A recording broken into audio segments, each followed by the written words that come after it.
Assalamu alaikum wa rahmatullahi wa barakatuh. Ferme les yeux un instant et écoute. Pas le bruit du monde, mais cette voix silencieuse au fond de ton cœur, celle qui t'appelle quand tout se tait, celle qui te guide sans mots. Et si cette voix était celle d'Allah? Et si à travers les épreuves, les rencontres, les silences, Allah te parlait depuis toujours, mais que tu n'avais jamais vraiment écouté? Aujourd'hui, nous allons explorer 5 signes qu'Allah te parle. Et peut-être, au fil de ces paroles, tu reconnaîtras la trace de ces messages dans ta propre vie.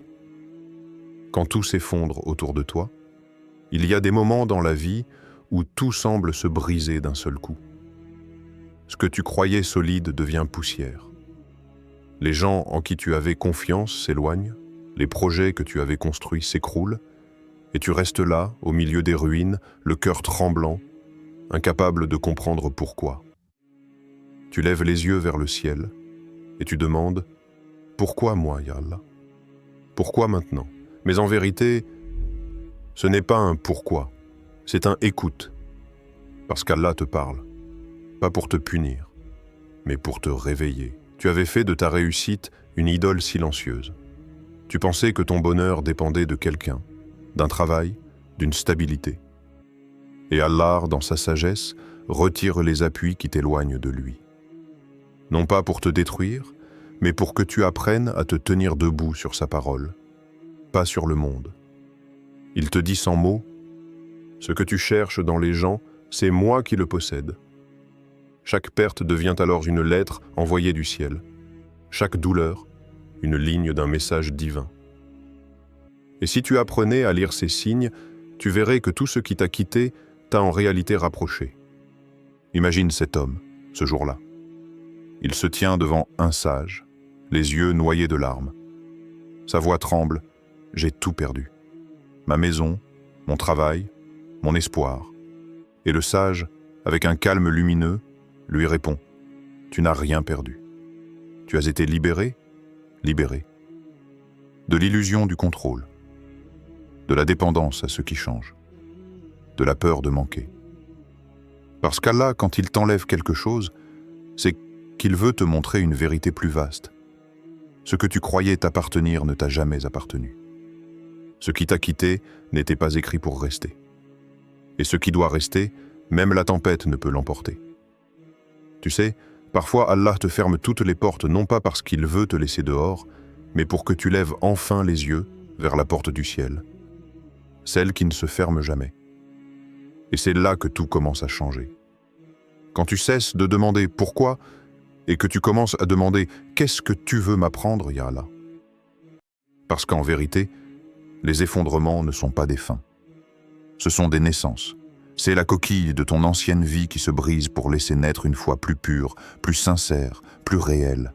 Et Allah dit dans le Coran, « Et il se pourrait que vous détestiez une chose alors qu'elle est un bien pour vous. » Sourate Al-Baqarah 2:216. Ce verset n'est pas seulement une promesse, c'est une révélation du langage d'Allah.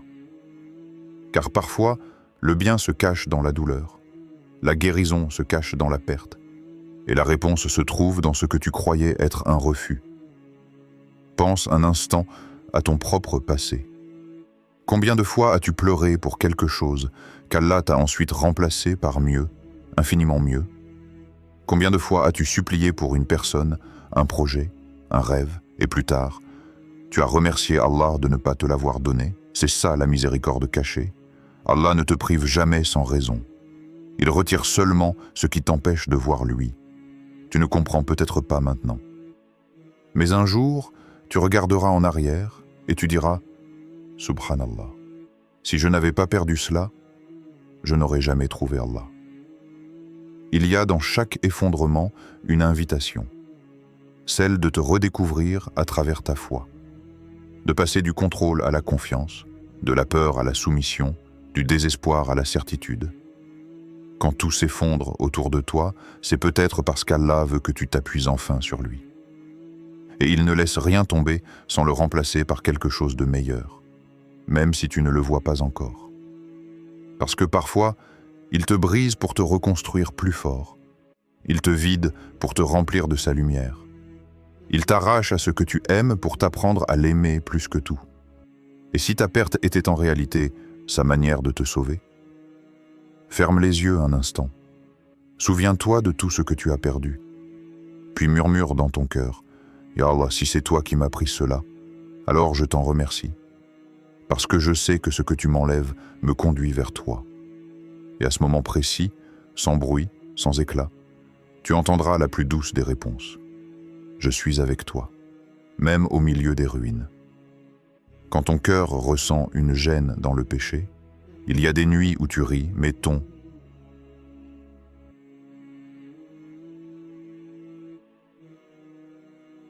cœur ne suit pas. Tu tentes de combler un vide par le bruit, les écrans, les visages, mais plus tu ris, plus un silence s'installe à l'intérieur. Ce n'est pas un vide ordinaire, c'est le murmure de ton âme. Ce sentiment étrange, cette gêne que tu ressens après avoir franchi une limite, ce n'est pas une faiblesse. C'est un message céleste, discret mais puissant. Une voix sans son ton, que seul ton cœur entend. C'est Allah qui t'appelle doucement. Mon serviteur, reviens. Tu n'as pas été créé pour te perdre dans les ombres. Tu vois, quand ton cœur se trouble dans le péché, c'est un signe que la lumière en toi n'est pas morte. Parce qu'un cœur éteint ne ressent plus rien. Mais le tien, lui, résiste encore. Il pleure quand ton apparence sourit. Il supplie quand ta langue se tait. Et c'est là que tu dois écouter. Il n'y a pas de honte à tomber. La vraie honte, c'est de rester au sol quand Allah t'appelle à te relever.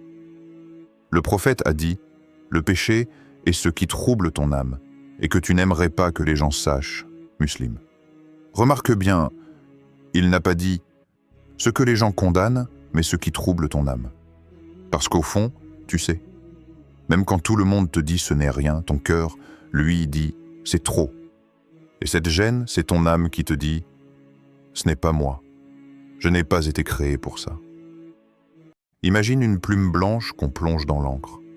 Chaque fois qu'elle y trempe, elle s'assombrit un peu plus. Mais même noire, elle garde en elle le souvenir du blanc. C'est ton âme. Même souillée, elle se souvient du jour où elle a dit « Oui, Seigneur, tu es mon maître ». Sourate Al-Araf, 7, 172. C'est ce souvenir divin qui fait mal après chaque péché. Parce qu'au fond de toi, une partie se souvient d'avoir été pure. Et chaque faute réveille cette nostalgie du paradis, cette nostalgie d'Allah. Tu crois que c'est de la culpabilité, mais c'est de la mémoire. Ton âme se souvient de la lumière. Tu marches dans la vie comme si rien ne pesait, mais parfois, une phrase, un rappel, une prière te frappe au cœur. Et sans comprendre pourquoi, les larmes montent. Ce n'est pas une émotion ordinaire. C'est ton âme qui réagit au rappel d'Allah, comme un enfant qui reconnaît la voix de sa mère. C'est dans ces moments-là que la miséricorde descend.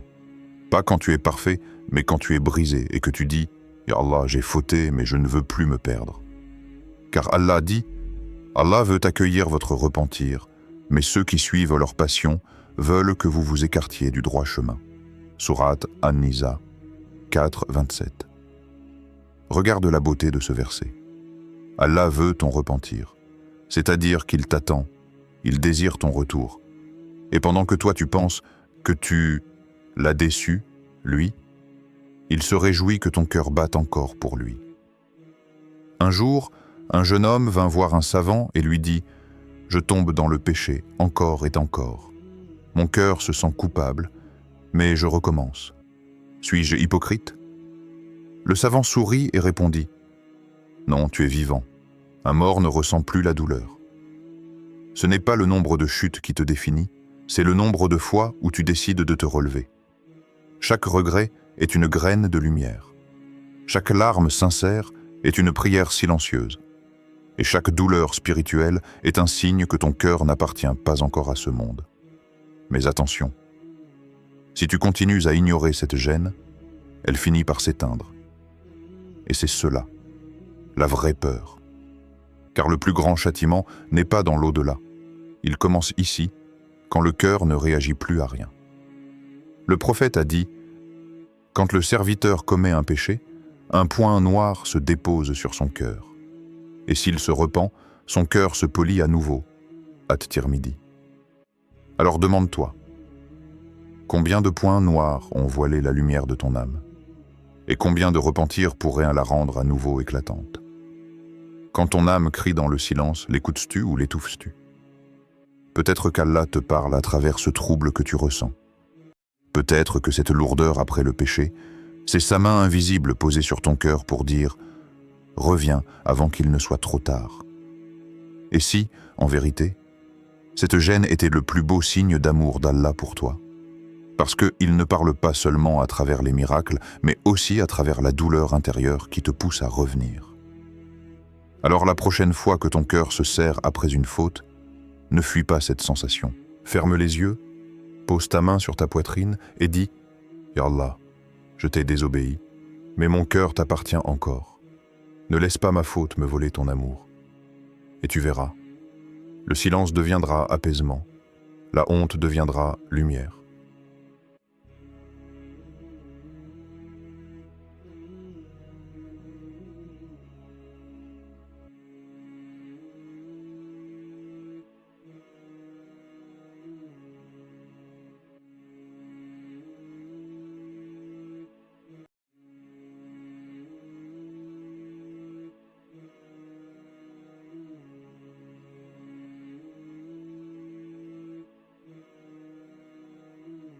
Et la gêne deviendra le plus doux des rappels. Le rappel que tu es encore aimé. Quand une épreuve revient encore et encore, il y a des épreuves qui s'en vont, et d'autres qui reviennent encore et encore, comme des vagues. Tu pries pour que ça s'arrête. Tu demandes à Allah de t'en libérer. Mais le matin suivant, la même douleur te réveille. La même peur te serre la poitrine, le même vide t'accompagne. Tu te dis, pourquoi moi? Pourquoi encore? Mais peut-être qu'Allah ne te répète pas la douleur. Il te répète le message que tu n'as pas encore entendu, parce qu'il y a des leçons qu'on ne peut apprendre qu'à travers la constance dans l'épreuve.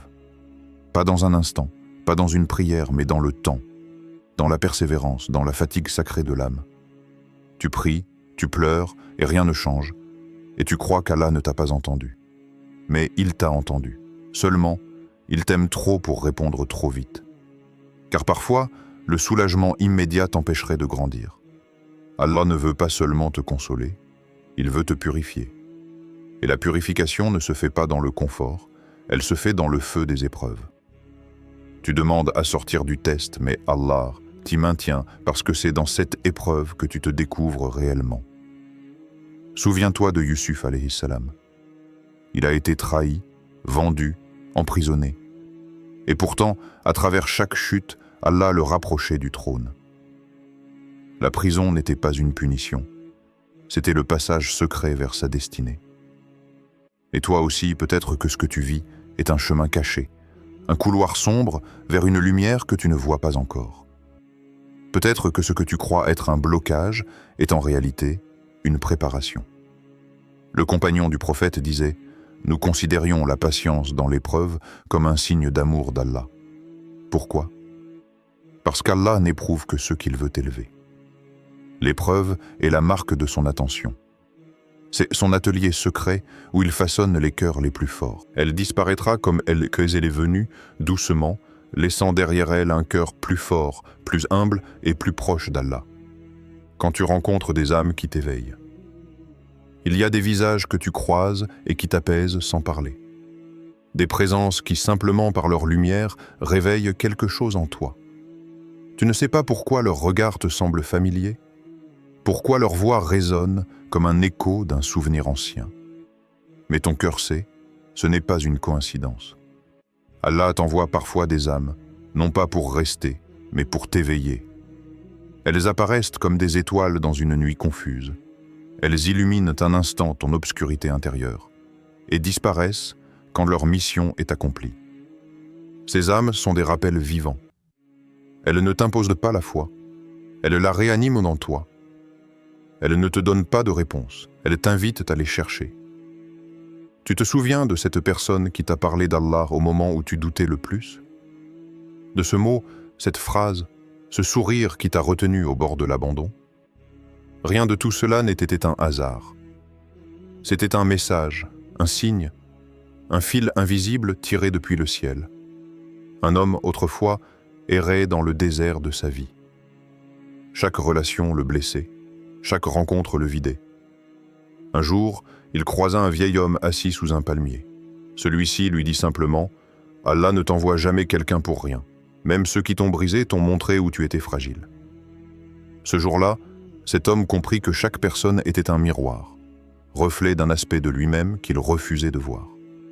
Certains miroirs blessent, d'autres apaisent, mais tous sont des messagers silencieux du divin. Ceux qu'Allah guide, voilà les bien guidés.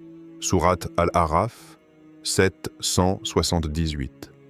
Ce verset résonne comme un rappel.